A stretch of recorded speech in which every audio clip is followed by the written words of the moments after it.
Magandang araw mga boss. Bali, ngayong araw kasi wala tayong kasinong gawa. So nag-invento tayo ng nag-DIY tayo ng multi-purpose tester. Bali, transformer yung ginamit ko sa kanya. 13013. Bali, ginamit ko na rin siya sa pang-backlight. Itong pang-backlight niya. So yan, try natin i-power on. So yan, may lights na siya, pang-backlight itong ito para sa backlight at ito naman sa voltahe. Bali auto volt na rin siya sa ampere ito at saka sa voltahe ito. Pwedeng bumaba, pwedeng tumaas yung voltahe.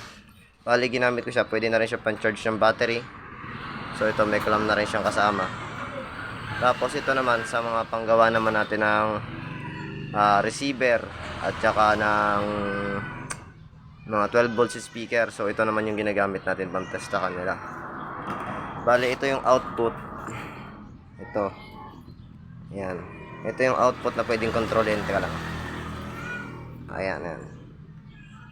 Pwedeng kontrolin yung voltahe. Bali hanggang 13 volts. 1 to 13 volts lang ang ano niya, kaya yan.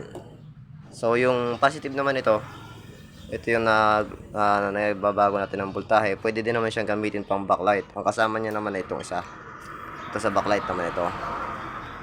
Ito din naman gagamitin natin para sa pang voltahe. Pwede din natin siyang kontrolin. So ito lang yung switch on, switch off. Yung diagram nga pala nito ay medyo mahirap. Bale, magulo na siya ngayon kasi more on wirings lang eh. Yung mga parts lang siya na ibang mga parts, mga pa-amplifier, may pang backlight tester, lahat lang ng mga pinagagawa natin dyan. So ayan, successful naman. Ngayon ito na naman ang gagamitin natin para sa paggagawa. Salamat po.